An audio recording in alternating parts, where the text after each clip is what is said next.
that reptilians can live here. And I said it on the other show, the government knows how to destroy reptilians and greys as a group consciousness, as a ship or a group of people. But as far as them coming here and living here, reptilians can't live here. That's why they're not here.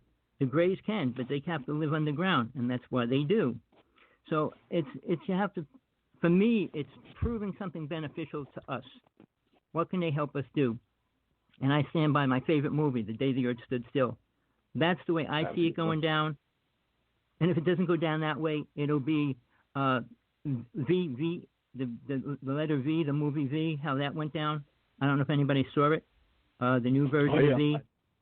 Well, I think that's the only other way it's going to go down. I don't see it any other way. That's my view by what I see happening and mankind's level of awareness. Yeah. The Day the Earth Stood Still, are you talking about the very first one from back in the 50s, or are you talking about the modern? Oh, the second one's ridiculous, but the first one. Yeah, I like the old one better. Okay, well, fair enough. Really, what you're saying, Tommy, is we ain't got no chance in hell. No. Yeah, and I don't agree with that. Well, no, everybody can say what they want. One last thing I'll say on that. Alex from the Montauk Project, Al Bielek and Preston Nichols, but Al Bielek was a friend of mine, and he's one that actually went through time, provable, but whether people accept that or not, one of the first people to do it, one of the people that really did it, went to 2037 and said that the world only has a quarter of the population. The islands will be run by mostly robots, which I see happening right now, and people have to realize it's going to happen soon enough. Walmart's going to be converted over completely to robots. They already have robots stocked on the shelves here in Hawaii. They're all going to be fired, and they're hiring all computerized things to work inside the store. So it's the future of the world, and that's not good or bad to some people. But if you're making robots and fixing them, it's okay. But if you have a job stocking shelves, you're going to lose your job. I mean, but now they're going to pass all the bills to have every car or plane or drone deliver packages, and all those things are happening. And all that's taken away from mankind can do. Take away half of the jobs of the United States, we're in trouble. And that's the future. And people. Well, you take away half the jobs, you're taking away half the money. So it's not going to be profitable for them to remove everybody if we're still under a base society. Yeah, I've seen the same science fiction movie and the story that you're speaking from, and I'm sorry, it's a little too negative. The reptilians were actually here before Homo sapiens sapiens were, and to avoid the radioactivity problem, that's one of the reasons why they moved underground. And their primary is they only come up whenever they need to leave the planet or get involved with our government. So it's not just just straight talk on that. I challenge you on some. I know we're going kind of like in a weird circle, but do you know much about Denver Airport? Yep. No, seriously, do you know much about Denver Airport? The Denver. Oh yeah, there's of the base underneath all the way into downtown Denver. It's been there for a long time. I'm very well aware of it. I was even stationed there for a while. I was there the first year it opened, and they had in the floor, in the main room, it said U.S. New World Order in steel in the main floor. It had a plaque, they called it the capstone, which was a triangle, and they had a picture of all the presidents with trophies and everything. And that place was built as an airport landing, which it's going to be in the future. That's why it doesn't have a solid roof. That's why everything in there is circular. And I can go on. And when Jesse Ventura exposed some of the things when they started building the tunnels. Yeah. The roof was made out of kelp. It was originally built for a survival during the what do you call it, the hot war period with Russia, when the concern was it was going to be a nuclear war, and that was going to be one of the underground bases where people would just have to live and survive. And they did do a lot of science fiction with that, and there are a lot of plaques and some things a lot of things that are put up to deceive the public and make us go down different tracks of understanding the real truth of what's been going on. Yeah, now there's still pictures out there on the internet of the original building before they went in there and took a lot of that stuff out. It was, a lot of it they think was prophecy, done by the artist. But our government, their job is to be ready for any contingency that may happen. So I don't see no problem with them building underground bases, and try to, do whatever they can to help the society survive. I mean, that's one of their jobs that they ought to be doing. Well, the underground cities, poor people aren't going to be able to go into them. I can tell you straight now, the rich people have their houses down there already and what they look like. I was friends with one of the people that was building them. They gave him a city house under there as well when it happens. And the people of what airport is that? What Army base? Airport. Do you really expect to go to San Francisco and pick all the bums up and take them down there? Of course they wouldn't. They're not going to pick anybody up. I asked you if you expected them to do that. I mean, they got to draw the line somewhere. Well, the one base. Get into the religious side. You're going to get into the religious side. You can get into 1 second. The one actual Army base, underground city tunnel, whatever it is for the Air Force. They said they're only going to allow 10,000 people into there, and the door gets shut. Anybody outside will never get inside, and they said that directly when Jesse Ventura was there. And I mean, I met people that were, like I said, I had one friend that was actually involved with building them. He said nobody knows where they are, but the rich people all have their houses where they know they have to go when the destruction starts happening.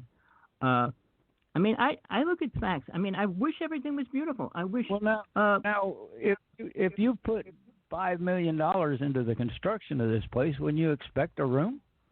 Of course. So who supports all this underground cities? The rich people, not us.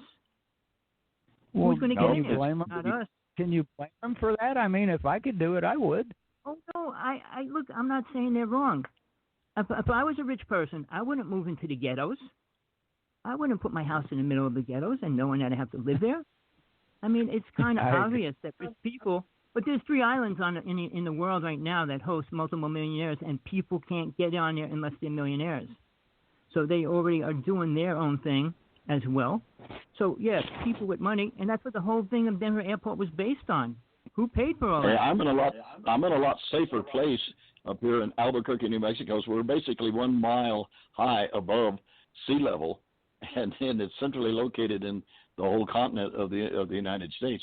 So I'm in a much safer location, and I did it on purpose, moving off of Seattle, Washington, the ocean side, and the people that have known, and they get themselves in the right position if we do. Now, see, a lot of that stuff is based upon a contingency of an eventful cataclysmic event or asteroid contact, what have you. It's not all negative from the standpoint of just the survival of the Homo sapiens species. They're going to be survivors, and they're going to be. Go ahead. I'm sorry. Go ahead. I said it just don't all depend on aliens. That's right. Well, no, I'm on top of you. Oh, sorry, CJ, go ahead. Can I have a chance? I wanted to share that those that worked with me, the reason I'm in communications now is because I feel like my job here now is to promote what they gave me as a symbol, and now I realize it can be taken as radio communication waves. But when I worked with them, it seemed to be the government had a contract for me. So in my mind, I can only give you the information that I learned direct from beings that to me were not of human form, although they were in human form. And I don't know how much was government, and I don't know how much was extraterrestrial, other than what I could feel. And they weren't radioactive, and what facts are depends on the individual, because I never heard anything about reptilians until I met Janet and Tommy 7 years ago on the radio. I never studied reptilians. I was not briefed on reptilians, and everything that people talked about could not prove anything to me. As a matter of fact, David Icke, a soccer player over in the UK, had built quite a reputation on talking about people that were reptilians, including the queen of of UK, which was ludicrous to me. But anyway, everything was people repeating, which I made Ace Folk Life, because there were so many people talking about things on the radio that they couldn't prove, nor did they have fact-finding. There was no who, what, when, where, why proven. There was no science data behind the myths or the stories. So the part I do know is what I experienced firsthand, and that these beings seem to look like us. I met one tall man, about 6'3", light-skinned, white hair, blue eyes, and what is that sound? Wow. Might be my air conditioner. No, it was a real loud sound. Oh, I didn't hear it. Okay, and then my husband and I worked out repelling each other, but working with this Allied Command, they answered to the Supreme Allied Command. And what I learned over a 20-year period, I had to really... Ahmed, can you hear that? Let me see if I turn Tommy off. Is that you, Tommy? It's somebody moving. Yeah, it was really loud. But I'm going to keep Tommy off for a minute because Tommy and I usually can hear it on his end. Tommy, I'm just putting you off for just a moment. If it still comes on, I'll know it's not you. But it can be the Hawaii connection. But what I'd like to share is that, I'd like my chance to share things that I have experienced firsthand and not repeated about things I know nothing about, such as reptilians. Now, scientifically, if you want to say that what we learn in documentaries, our History Channel, our UFO channels, our YouTube channels, our Ancient Alien channels, if any of it has any fact-finding at all, then what I've heard sounds ridiculous to me. And it's only hearsay evidence, which is not permissible in a court of law, at least in America. I don't know about the other countries. But when I traveled the world in space and on the planet and in jets, I never sat next to one. I was never approached by one. I was never asked to investigate one in and out of uniform. And the only extraterrestrials that I did come in contact with were those that were like us. They were, there's the sound. Maybe, if I didn't know better, that's odd. Maybe that was, let me check. Now I'm going to turn Tommy back on. And it might have been coming from Ken moving or something, because I'm on mute. No. We've been hearing that sound a couple of times every show now for some reason. When I speak it's not sometimes. constant. So it wasn't you, Tommy, and now... No, I know that. Okay, I've turned you back on, but I turned him... there it is. Tell us somebody else is logged into your I never know who's listening on Blog Talk because I only control one panel, but whoever controls Blog Talk Radio as a company, that's always a possibility that they're listening in because I don't know. I only have the control panel I pay for. But this is the point that what we think we know, is it based on what you firsthand experienced with your own body, with your own seeing, hearing, touching, smelling, tasting, or did you just hear it, or did you read it in a book and find out the author did proper research? Because I've not talked to anybody that said they've really met a reptilian that could pass a polygraph or look in their eyes and see if they're really telling the truth. And if they had to swear to save their soul with whatever they believe in, would they do that?